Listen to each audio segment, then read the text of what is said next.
So just to start with the basics of what is workforce transformation, what do we mean, who's involved and how does that work in the Northwest, and then lastly, why is it important?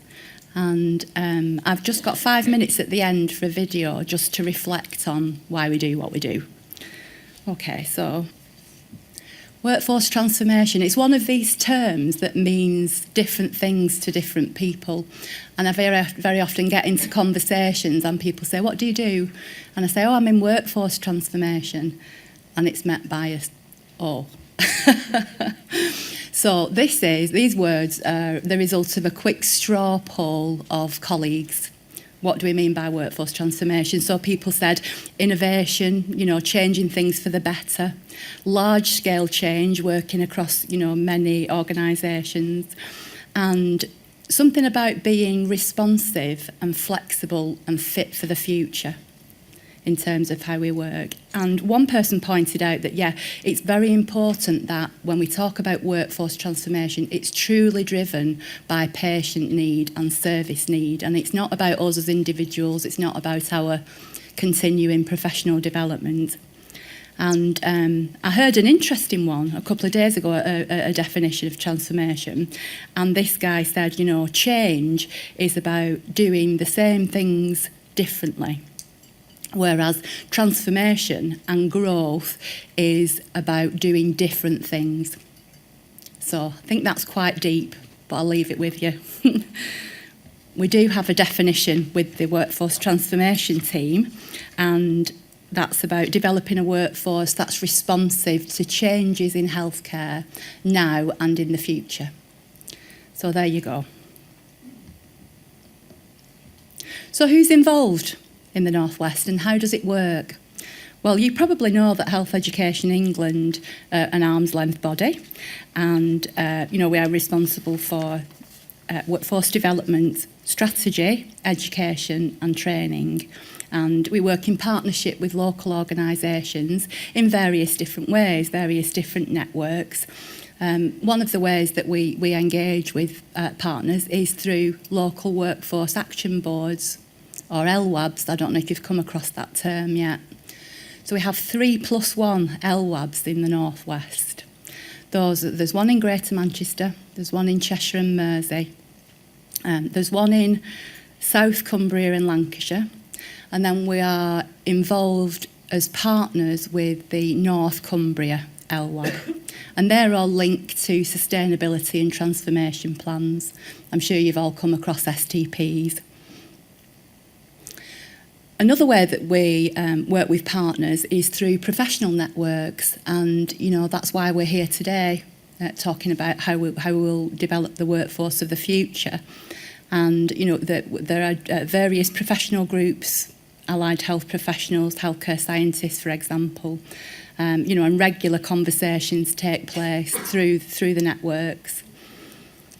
And then lastly, we have a workforce transformation team. So there are 6 of us, and we have 4 main objectives for our work. And one of them is about understanding what the workforce requirement is and ensuring that we've got a sufficient supply of people, the right number of people.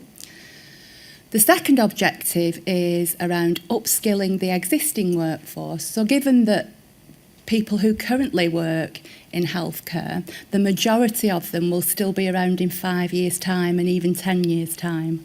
So thinking about upskilling at the people that we've already got. And then third and fourth, developing new roles, roles that are completely different from anything we've had before, and new ways of working, again, doing things differently. So those are our 4 main objectives. And I'd just like to show you what the current workforce transformation offer looks like in its entirety. It's a very busy picture. There's lots going on, so don't attempt to go into the detail. But there you go. In terms of these 4 pillars, you can see some of the initiatives that are currently going on around those areas, developing supply, upskilling, new roles and new ways of working.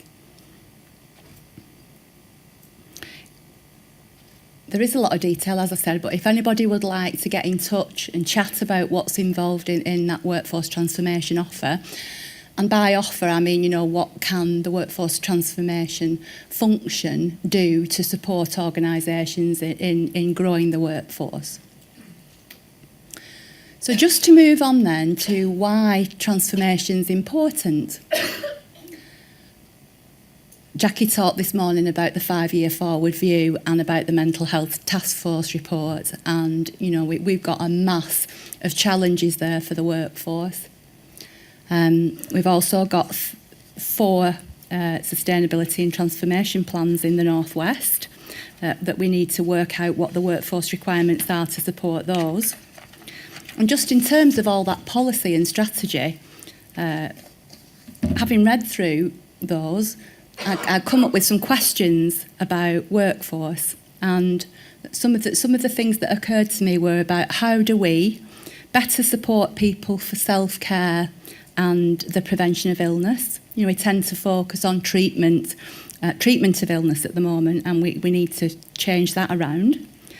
How do we work better in partnership with service users and carers in a more co-productive way? How do we develop broader skill sets for people, the skill sets that are required to deliver more care in different places? So moving away from hospital care and delivering more of it in primary care and the community, and delivering it 7 days a week when it's needed, where it's needed. And lastly, how do we work better across professions and organisations as a truly multidisciplinary team? So there's plenty of food for thought in those strategies, and those were just some questions that I thought it would be good to ponder. I've included the quadruple aim in here. This is a concept from American healthcare. I don't know if anybody's familiar with this. Some people call it the triple aim. It's said that these 4 aims are what should drive service improvement and workforce improvement. And I really like these. Number 1 and number 2 are about improving patient experience and improving health and well-being of the population. Number 3 and 4 are around improving the well-being of the care team, and lastly, reducing costs. But the first 2, for me, about improving patient experience and well-being, generally are the core purpose of most people who work in health and care. You know, and I think that when we ask ourselves, why is this important? That, for me, is the answer, generally, at the end of the day.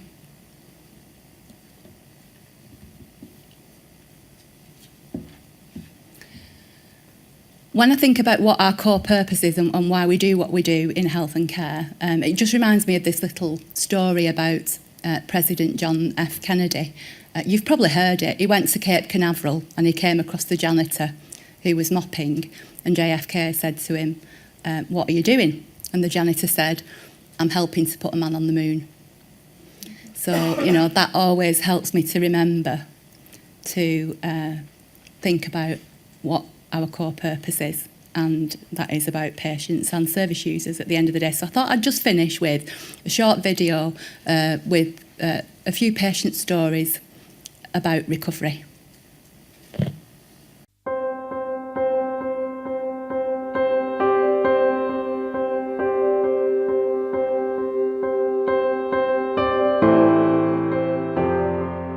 I first became ill when I was 18, when I started having memories of the abuse that I'd suffered as a child. I have a diagnosis of bipolar disorder. I was diagnosed 4 years ago. Prior to that, I had a diagnosis of depression. My diagnosis in the past was depression with psychosis, anxiety with hypertension, and also at worst, suicidal tendencies.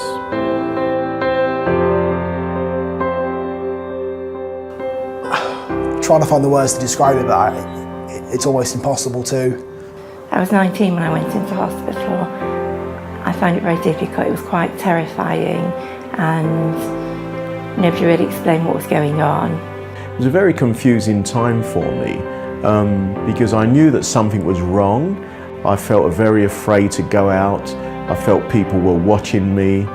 I couldn't sometimes leave the house. I remember one day I actually left the house and then got half another road, turned around crying and ran home. And I can only kind of describe it as my world physically getting smaller and just feeling this kind of crushing weight, and it was almost like I could just see my life closing down.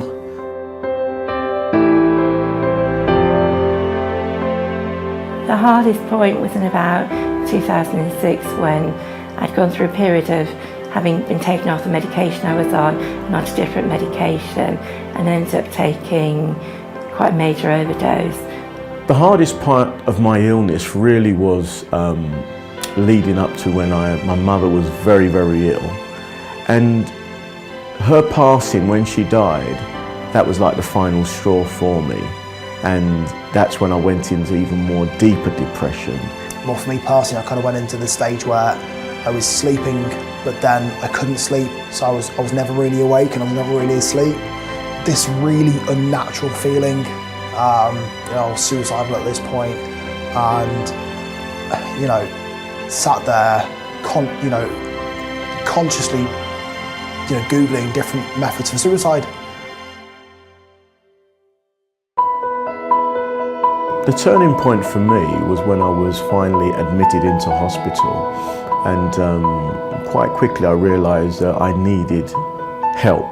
But in 2010 I had a manic episode. I had no idea what was going on, and I ended up being sectioned, which is actually the best thing that ever happened. It was then that I had a formal diagnosis of bipolar disorder. I did end up with a care coordinator, eventually referred me to dialectical behavioural therapy, DBT. So my time spent in secure services was approximately just under 2 years. However, the first 3-4 months I was very acutely unwell, and the support was phenomenal in terms of helping me through that process.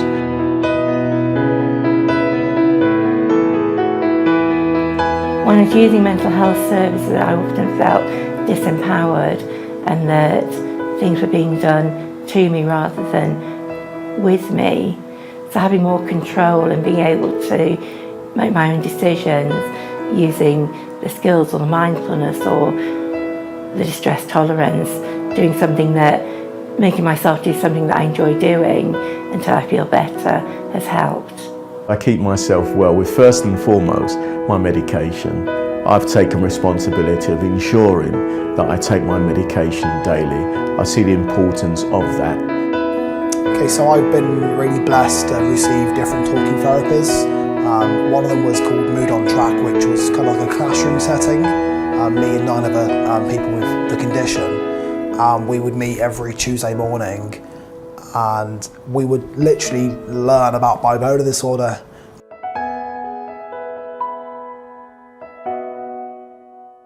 At the moment, my mental health is reasonably good. There are times I get stressed still over different things and have to use the skills that I've used or the support of other people. Keeping busy and doing things is very helpful. I'm self-employed, and that's due to the stability that I've been able to achieve. I take my medication every single night like a good boy. I still see my CPN and my psychiatrist on a regular basis. I would say in a nutshell that I'm really living a fulfilled life and continue to build and maintain that.